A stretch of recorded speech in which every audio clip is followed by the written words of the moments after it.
আজকে নিয়ে আসলাম আরও একবার এমনই কিছু খুব গুরুত্বপূর্ণ লাইনস যেগুলো তোমরা দৈনন্দিন জীবনে বলতে পারো, বিশেষ করে যখন ট্রেনে করে কোথাও যাচ্ছ। এসো দেখে নেওয়া যাক এমন কিছু বেশ গুরুত্বপূর্ণ লাইনস যেগুলো দৈনন্দিন জীবনে আমরা বলে থাকি যখন ট্রেনে করে প্রধানত জার্নি করি। তো আজকে প্রথম লাইনটা হচ্ছে, আমি একটা ট্রেনে চড়ছি।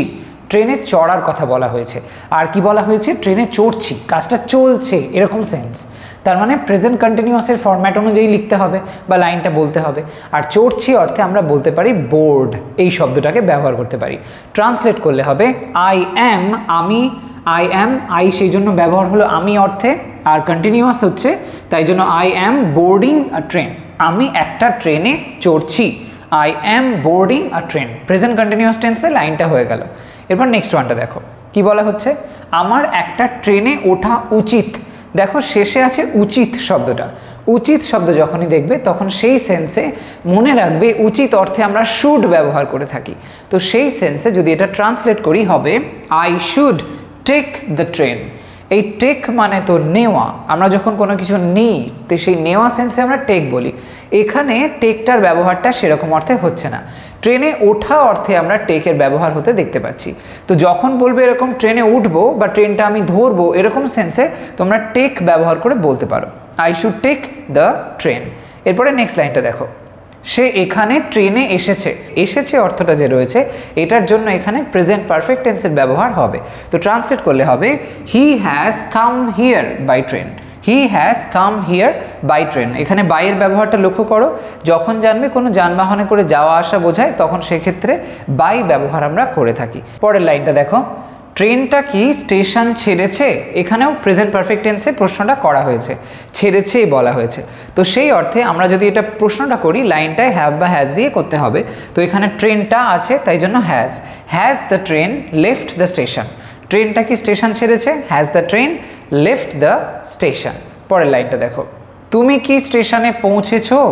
তুমি কি স্টেশনে পৌঁছেছো বলা হচ্ছে, আবারও একবার প্রেজেন্ট পারফেক্ট টেন্সের ব্যবহার হয়েছে। তো সেই অনুযায়ী ট্রান্সলেট করলে হবে have you reached the station. Have you reached the station. পরের লাইনটা, স্টেশনে ভিড়, অর্থাৎ স্টেশনে এখন বর্তমানে ভিড় আছে, এরকম সেন্সে ভিড় অর্থে ক্রাউড শব্দটার ব্যবহার করা যায়। তো ট্রান্সলেট করলে হবে the platform is crowded. Station অর্থে আমরা এখানে প্ল্যাটফর্মে ব্যবহার করলাম, স্টেশন কথাটাও বলতে পারো। দ্য প্ল্যাটফর্ম ইজ ক্রাউডেড মানে ভিড়ভাড়টা পূর্ণ আছে, এরকম সেন্সে। এবার নেক্সট লাইনটা এসো, ট্রেন গতি নিচ্ছে, কাজটা আস্তে আস্তে চলছে, ট্রেনের গতিটা আস্তে আস্তে উঠছে, এরকম সেন্সে। তখন সেক্ষেত্রে বলো the train is speeding up. Speeding up মানে গতিটা আস্তে আস্তে উঠছে, এরকম সেন্সে। The train is speeding up. পরের লাইনটা, স্টেশন আসছে, এখনো আসেনি, আসছে, আবারও একবার কন্টিনিউয়াসের সেন্সে আসছে। তো সেম প্রসেসে এটাকেও লিখতে হবে, তখন হবে the station is approaching. Approaching মানে এখানে আসছে, সেই অর্থে দ্য স্টেশন ইজ অ্যাপ্রোচিং। পরেরটা দেখো, ট্রেনের গতি কমছে, যেরকম হয়েছিল বাড়ছে সেরকমভাবে কমছে। তো সেম প্রসেসটাই হবে এখানে অ্যাপ্লাই। কমা অর্থে আমরা স্লো ব্যবহার করতে পারি, the train is slowing down. তো আগেরটারই মতন হয়েছে, এখানে the train is slowing down হলো, আগেরটাই হয়েছিল স্পিডিং আপ। তো যেহেতু গতিটা বাড়ছিল তাই জন্য স্পিডিং আপ, এখানে গতিটা কমছে তাই স্লোয়িং ডাউন। পরের লাইনটা দেখো, ট্রেনটা দেরিতে আসছে। ট্রেনটা দেরিতে আসছে, তো এই সেন্সে দ্য ট্রেন ইজ ডিলেইড। ট্রেনটার আসাটা একটু ডিলে হয়ে গেছে আমরা বলি না, তার মানে দেরি হবে একটু আসতে, টাইমটা একটু চেঞ্জ হবে, এরকম সেন্সে। পরের লাইনটা দেখো, ট্রেনটি একটি টানেলের মধ্যে দিয়ে যাচ্ছে। টানেলের মধ্যে দিয়ে ট্রেনটা পাস করছে, তো সেই সেন্সে পাস থ্রু এই ফ্রেজাল ভার্বের ব্যবহার আমরা করতে পারি। ট্রান্সলেট করলে হবে the train is passing through a tunnel. The train is passing through, যেহেতু কন্টিনিউয়াস টেন্সের ব্যবহার হয়েছে, চলছে বলা হচ্ছে, তাই জন্য পাসিং ব্যবহার হলো। The train is passing through a tunnel. Okay, next লাইনটা দেখো, বগিটা ভর্তি। বগিটা ভর্তি মানে লোকজন, ভিড়ভাড়টা একেবারে ভর্তি রয়েছে, এরকম সেন্সে কি বলবো, the compartment is full. The compartment এখানে বগি অর্থে ব্যবহার হয়েছে, ইজ ফুল, লোকজনের ভিড়ভাড়টা পূর্ণ রয়েছে। পরেরটা, আমার ট্রেন কোথায়। আমার মানে তো আমার নয়, বাট আমরা এরকম বলে থাকি যে আমার ট্রেনটা কোথায়, এখনো আসেনি, এরকম সেন্সে। তখন সেক্ষেত্রে কি বলবে, বলো ওয়্যার ইজ মাই ট্রেন। একটা অ্যাপও আছে, আমরা অনেকে মোবাইল ইউজ করে থাকি, ওয়্যার ইজ মাই ট্রেন। তো সেটাই, ওয়্যার ইজ মাই ট্রেন ওই কথাটাই তোমরা বলতে পারো ওয়্যার ইজ মাই ট্রেন বা ওয়্যারস মাই ট্রেন, এরকমভাবে বললেও হবে, ওয়্যারস মাই ট্রেন। ওকে, পরেরটা, টিকিট কেটেছেন, কাউকে জিজ্ঞাসা করছো টিকিট কেটেছেন, এরকম সেন্সে কি বলা যায়, তখন বলো have you cut the tickets, have you cut the tickets. এটা টিকিটসও হতে পারে, টিকিটও হতে পারে, অনেকগুলো টিকিট হলে বলবে টিকিটস, আর যদি একটা টিকিট হয় তাহলে বলবে টিকিট, এরকম ব্যাপারটা। ওকে, নেক্সট লাইনটা দেখো, আমি সব সময় জানালার পাশের সিট নিই, আমি সবসময় জানালার পাশের সিট নিই, আমরা সবাই অনেকেই আছি যারা এরকম জানালার সাইডের সিটটা পছন্দ করি। তো এই সেন্সে লাইনটা বললে ট্রান্সলেট করো এইভাবে, আই অলওয়েজ, সবসময়, তাই জন্য always, I always take the window seat, I always take the window seat. খেয়াল রাখবে এই সিটের যে স্পেলিংটা SEAT, SIT সিট দিও না, তাহলে সেটা যদিও সেই সিট মানেও বসাকেই বোঝায় কিন্তু সেটা কাজ বোঝায়, ভার্ব, আর এখানে SEAT সিট হলো একটা নাউন, সিটটাকে বোঝাচ্ছে। ওকে, পরের লাইনটা দেখো, ট্রেনের ট্র্যাক দীর্ঘ, মানে ট্রেনটা যে লাইন বরাবর যাচ্ছে সেই ট্রেন লাইনটা হচ্ছে দীর্ঘ, এরকম সেন্সে বলো the train tracks are long, the train tracks are long. Tracks বলবে কারণ দুটো লাইন থাকে, দুটো পার্টি থাকে, সেই সেন্সে। পরের লাইনটা, ট্রেন যাত্রায় দৃশ্য মনোরম, ট্রেন যাত্রা যখন বাইরের দিকে দেখছো বাইরের সিচুয়েশনটা ভীষণ সুন্দর, এরকম সেন্সে।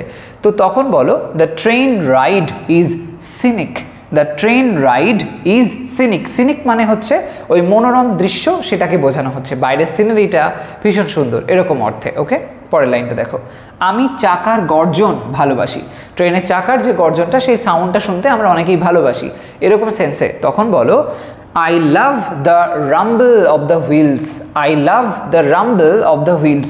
রাম্বল আমরা জানি গর্জন সেন্সে ব্যবহার হয়, মেঘের গর্জন অর্থে আমরা রাম্বল বলে থাকি, এরকম সেন্সটা তোমরা এই ক্ষেত্রেও অ্যাপ্লাই করতে পারো, তাই জন্য রাম্বল এখানে বললে অ্যাপ্রোপ্রিয়েট হবে। ওকে, পরের লাইনটা দেখো, ট্রেনের টাইম টেবিল নির্ভুল, এই লাইনটা ট্রান্সলেট করলে হবে the train time table is accurate, the train time table is accurate, accurate অর্থাৎ সঠিক একদম, কোনো রকম ভুল এতে নেই।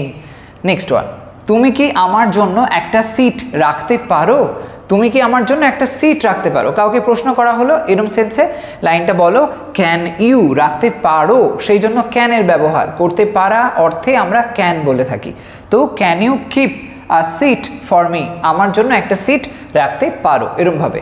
নেক্সট লাইনটা, আমাকে ট্রেনটা ধরতে হবে, এখানে ট্রেনটা ধরতে হবে বলা হচ্ছে, এই ধরা সেন্সে আমরা যেরকম সিম্পলি ক্যাচ ব্যবহার করে থাকি এক্ষেত্রে আমরা সেটা কিন্তু বলতে পারি। তো I need to catch the train, I need to catch the train. পরের লাইনটা, আমি ট্রেনের জানলার বাইরে দেখলাম, আমি ট্রেনের জানলার বাইরে দেখলাম, এই সেন্সে সিম্পল পাস্ট টেন্সের ব্যবহার করে বলবো I looked out of the train window, I looked out of the, জানলার বাইরে, জানলা দিয়ে বাইরের দিকে দেখছি, ভিতর থেকে বাইরের দিকে দেখছি, out of the train window, এরকমভাবে বলা হয়েছে। পরের লাইনটা, সে ট্রেনে ভ্রমণ করার সময় গান শোনে, যখন ভ্রমণ করে তখন কানে হেডফোন দিয়ে হয়তো সে গান শোনে, এরকম সেন্সে তখন কি বলবে, সেক্ষেত্রে বলো হি লিসেন্স, নিয়মিত করে তাই জন্য সিম্পল প্রেজেন্ট টেন্স, এটা যেন তার অভ্যাস, তাই জন্য লিসেন্স হয়ে গেল। He listens to music while travelling by train, while travelling by train. এখানে একটা কথা বলি, যখন কোনো কাজ, কোনো একটা কিছু করার সময় করা হয়, এরকম সেন্সে বলা হয় সেই কাজটা যেটা সময়ে করা হচ্ছে, এরকম অর্থ বোঝাতে গেলে, যেমন এখানে ট্রেনে ভ্রমণ করার সময় এই যে কথাটা বলা হয়েছে সেই সেন্সটা বোঝাতে গেলে হোয়াইলের ব্যবহার করতে পারো, এটা করার সময় সেটা করে, এই কাজটা করার সময় ওই কাজটা করে, এই যে টাইপের সেন্সটা, সেক্ষেত্রে হোয়াইল দিয়ে সেই কাজটাকে আইএনজি করে বলতে পারো, যেমনটা এখানে হয়েছে হোয়াইল ট্রাভেলিং বাই ট্রেন, এটাকে মনে রেখো। পরেরটা, ট্রেনে আরাম অনুভব করলাম, ট্রেনে আরাম অনুভব করলাম, সিম্পল পাস্ট টেন্স, তাহলে হবে I felt relaxed on the train, I felt relaxed, relaxed এখানে ওই আরাম সেন্সটা বোঝানোর জন্য ব্যবহার হয়েছে অ্যাডজেক্টিভ সেন্সে। Okay, I felt relaxed on the train. Okay, পরের লাইনটা, তোমার স্টেশন আসার আগে তৈরি হও, জানি ট্রেনের স্টেশন চলে আসলে হুড়ুহুড়ি লেগে যায়, তাই জন্য আগে থেকে তৈরি হও, এরকম কথা খুব বলে থাকি। তো সেক্ষেত্রে ট্রান্সলেট করলে হবে গেট রেডি, যেহেতু এটা ইম্পারেটিভ সেন্টেন্স, কাউকে একটা নির্দেশ দেওয়া হয়েছে, সেই জন্য সাবজেক্ট এখানে থাকবে না। Get ready before your station arrives, তোমার স্টেশন আসার আগে তুমি তৈরি হয়ে নাও, সেটাই বোঝানো হলো। ওকে, পরের লাইনটা দেখো, আমি ধৈর্য ধরে ট্রেনের জন্য অপেক্ষা করছিলাম। আমি ধৈর্য ধরে ট্রেনের জন্য অপেক্ষা করছিলাম। ধৈর্য মানে পেশেন্স। তো ট্রান্সলেট করলে হবে আই ওয়াজ ওয়েটিং, অপেক্ষা করছিলাম বলা হয়েছে তাই জন্য পাস্ট কন্টিনিউয়াস টেন্স, তাই জন্য হলো I was waiting. I was waiting patiently, ধৈর্য ধরে, ফর দ্য ট্রেন, ট্রেনের জন্য। I was waiting patiently for the train. পরের লাইনটা দেখো, ট্রেন থেকে নামার সময় হয়েছে। এটার সেন্সে ট্রেন থেকে নামার সময় হয়েছে কি বলা যায়? সিম্পলি এইভাবে আমরা বলতে পারি it's time to get off the train. Get off একটা ফ্রেজাল ভার্ব, তো এটার ব্যবহার করে বোঝানো হলো ট্রেন থেকে নামা হবে। It's time to get off the train. তো এখানে প্রশ্ন উঠতে পারে যদি গেট অফ আমরা ট্রেন থেকে নামা অর্থে বলি তাহলে ট্রেনে ওঠা অর্থে কি আমরা গেট অন বলতে পারি না? অবশ্যই বলতে পারি, সেটাও হবে। আমরা যদি ট্রেনে ওঠা অর্থে গেট অন ব্যবহার করি তাতে কোনো ভুল নেই। এই ফ্রেজাল ভার্বটাও বেশ ইউজফুল। ওকে, তো আজকে তোমরা দেখতে পেলে এমন কিছু খুব সিম্পল কিছু লাইন্স, যে লাইন্সগুলো আমরা দৈনন্দিন জীবনে ট্রেনে জার্নি করার সময় অনেক সিচুয়েশনে বলতে পারি। এরকম ধরনের কোনো লাইন্স তোমাদের মাথাতে থাকলে সেটাও আমাকে কমেন্ট সেকশনে জানিও, আমি ডেফিনেটলি তোমাদের সেটা বলে দেবো ইংলিশটা তোমরা কীভাবে করতে পারো। আজ তবে এইটুকুই থাকছে, নেক্সট ভিডিওতে চলে আসবো আরও একটা ইন্টারেস্টিং কনসেপ্ট তোমাদের সামনে প্রেজেন্ট করার জন্য। সবাই ভালো থাকো, সুস্থ থাকো, বাই।